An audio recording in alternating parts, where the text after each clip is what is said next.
Hello traders, Yolanda here with extraordinarytrading.com.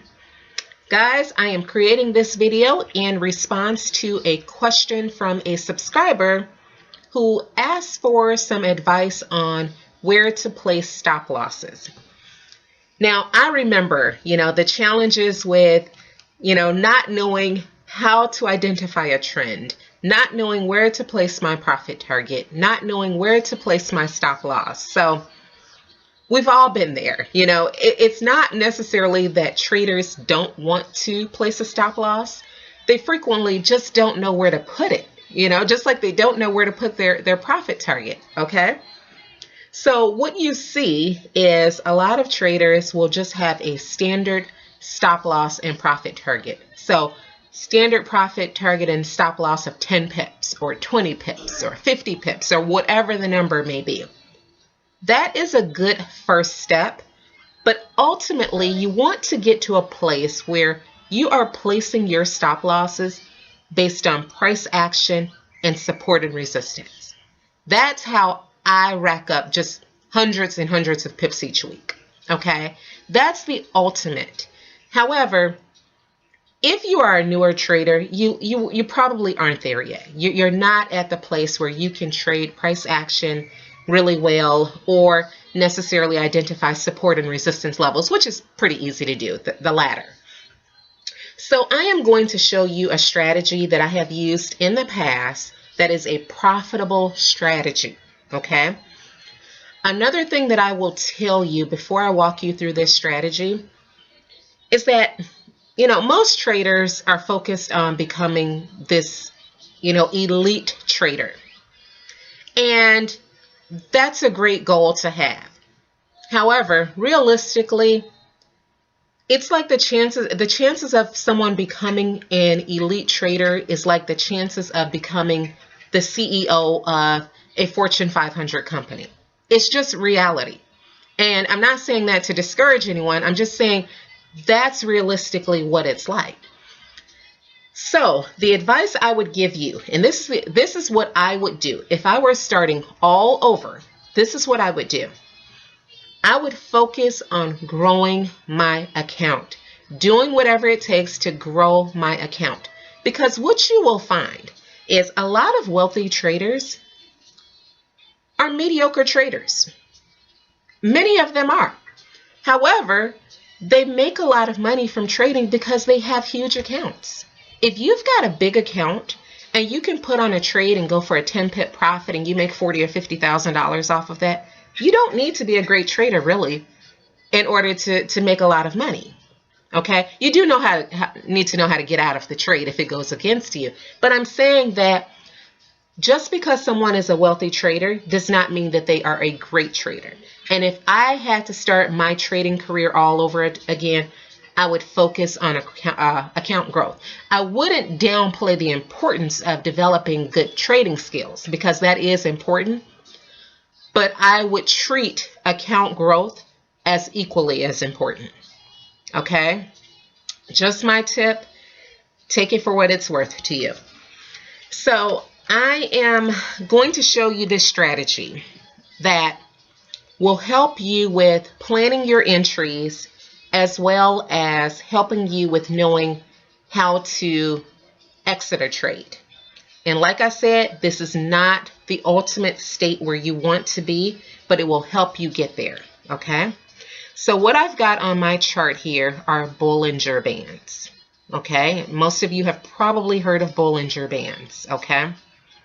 What you want to do is see price move to the upper, like if you're taking a buy position, you want to see price move into the upper band. And here's your ideal entry. Okay.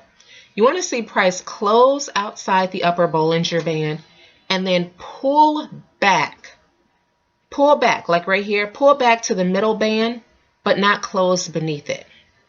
This is where you will buy. Okay. And this will also help you to start learning price action too. Okay.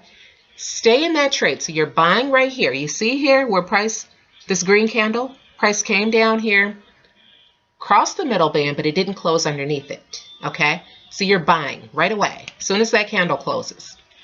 But you're not putting your stop loss too close, because as you can see on this candle here, it came down lower. Don't smother your trades, guys. You hear me say this all the time. Don't smother your trades. You don't want to chop up your account. And one piece of advice, I'm going to take a little sidebar conversation quickly, is one piece of advice I will give you, and this is something where I don't agree with what a lot of traders say. You hear people say, cut your losses quickly, and there is some truth to that, but you don't want to keep chopping up your account. You don't want to keep chipping away at your account. So where your account balance is so small because you've taken 50 trades in a day and 40 losses. I'm telling you, I don't trade like that. I don't. And I can grow accounts really quickly. I can rack up easily hundreds of pips a week. I don't trade like that. I wait for price action to prove to me that my trade direction is wrong, and then I get out of the trade. But like I said, until you get to that point, this is a good solution for you, okay? So we're going back to upper Bollinger Band. Prices close outside the band. Price comes back to this middle band. It doesn't close underneath it. You're buying here. You're not smothering your stop loss. Put your stop loss underneath this lower band, okay? Keep it away. You don't want it to be easily hit, okay? Stay in the trade until price closes above the upper band again. When it closes inside the band, close out half of your position. Depending on what software you have, you may have, one big position that you can close out a portion of, or you may have to take multiple orders, okay? If you need to take multiple orders, have 2 positions on. Close one position, okay? Because at this point, you don't know if price is reversing or it's going to retrace deeper or whatever, so just take some profits, okay? Now, in this case, as you can see, price continued to the upside, so you've still got 1 position on, and you're getting all this profit here, okay? Again, price came in, closed inside the upper Bollinger Band. This is a good time to just take out the other order that you've got on, okay? And it would have been pretty good timing because as you can see here, came all the way down. Now, say that you were still in the trade. For some reason, you didn't see price come and close inside this upper band. Your emergency absolutely have to get out exit would be exiting when price closes underneath this middle band, okay? Now, here's the thing. Just because price closes underneath this middle band does not mean that price is switching to a downtrend, okay? It could mean that price is just retracing deeper and then it's going to reverse upward. So this particular strategy is not going to allow you to get every single pip out of the market. That's where price action and support and resistance levels come in. And look, you can see it right here. So price came, closed underneath this middle band, went all the way down, came and closed underneath this lower band. But you wouldn't want to be selling here because this is an uptrend. All this is here is a pullback of the uptrend, okay? And as you get better with trading, you'll start to see this. So like, because I'm a swing trader, this is where I would be buying. I love to see these type of moves because this is where I get in. Especially if this move was at support too. Oh, I'd be in here, no doubt I'd be buying, okay? So don't beat yourself up if price comes in, closes underneath the middle band, and you're out, and then you see price take off. So price could have came back up here and took off. Don't beat yourself up because you missed out. This is really just an introductory strategy. This is a strategy that's just going to help you to build your account. It's not the ultimate, but it will allow you to make some profits, okay? So once you get better at reading price action, then you can take trades like this where you see that, okay, price came in here, closed underneath the middle Bollinger Band, came and crossed close underneath this lower band, bam, I'm in there, buy. You know, that's a next step up, okay?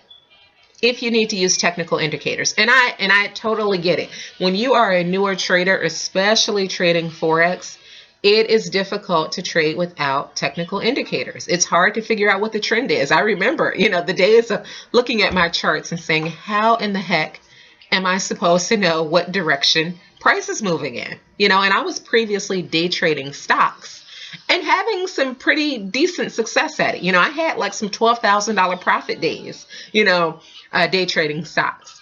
So, and that's why I say it's easier to day trade stocks than it is to trade Forex. But this will allow you to put some money in your pocket, okay? If you follow this strategy and just don't beat yourself up because you get out and you see price move against you. So like here, a person might panic and say, oh, shoot, price is going up. And then they buy here and then look, price comes down and then they take a loss. They don't know what to do. This is how people keep chipping away at their account balance. This type of behavior right here. You'll get to the point, if you put in enough effort and keep trying, you'll get to the point where you won't make these type of mistakes. But we've all done it. And if you haven't done it, you probably will at some point. Okay. So I hope this helps. If you have any questions, leave them in the comment section below. And as always, happy trading.